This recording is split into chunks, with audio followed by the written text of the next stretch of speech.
From our Aldrich Library website, you can access NoodleTools by scrolling down to our database collection and finding the button that says NoodleTools.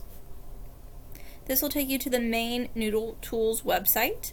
If you click Login in the top right corner, you are going to log in with your Episcopal email address on the right side using Sign In with Google.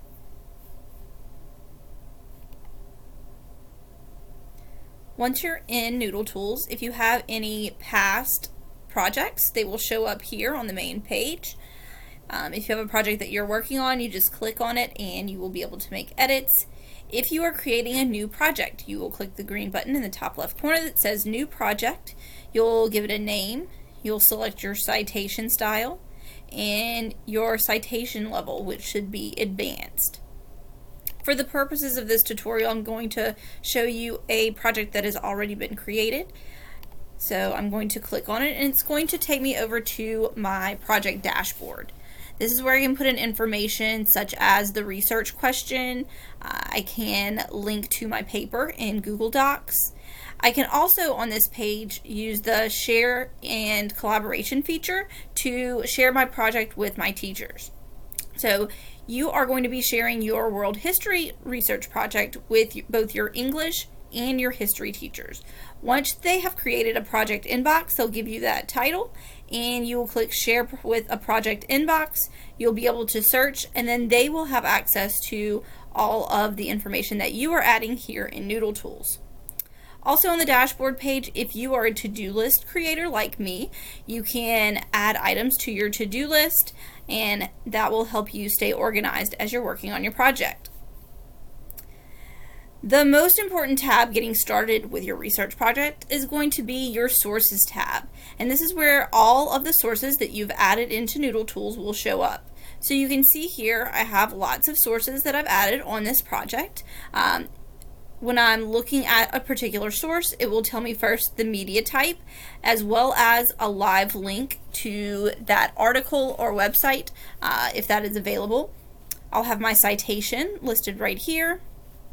The tags feature lets you select each source as either a primary, secondary, or tertiary source.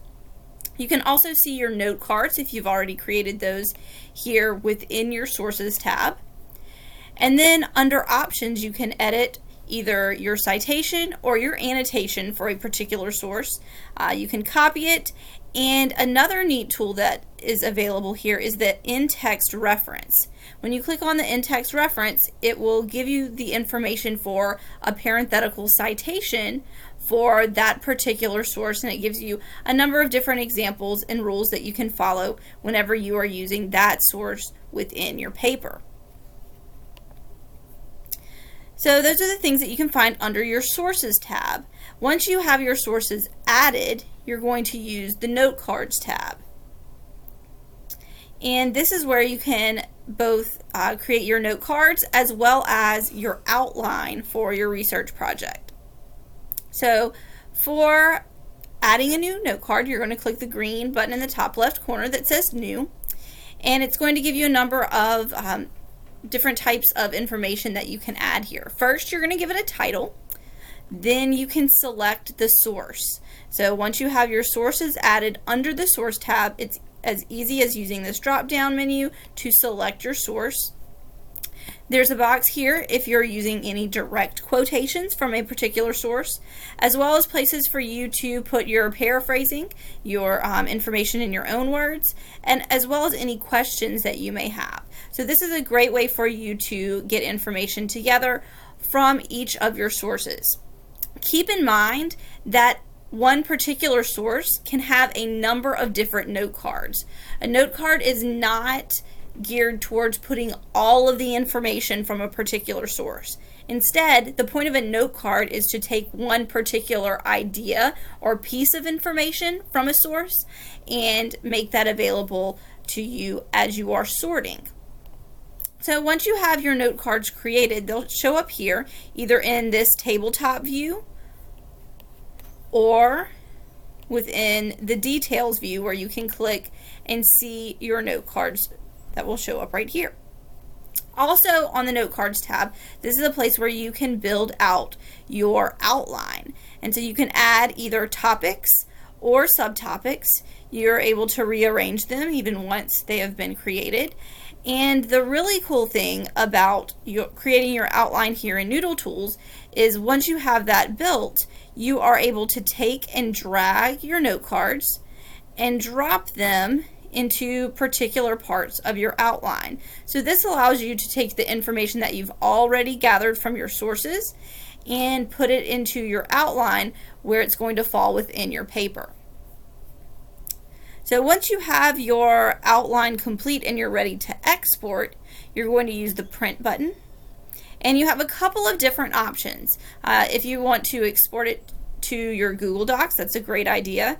You can also select either the outline only or the outline with note card options. And you're able to export to Google Docs or to Word, and you can also go through and check off the different elements that you want to be included within your outline export. There's also a button here in NoodleTools that allows you to link directly to your paper if you are using Google Docs. So this allows NoodleTools to have all of your different sources, all of your pieces of information that you are using for a research project, all in one place, nice and organized. So I hope that this has been helpful, and if you have any questions about any of the features of NoodleTools, please come and see me in the library.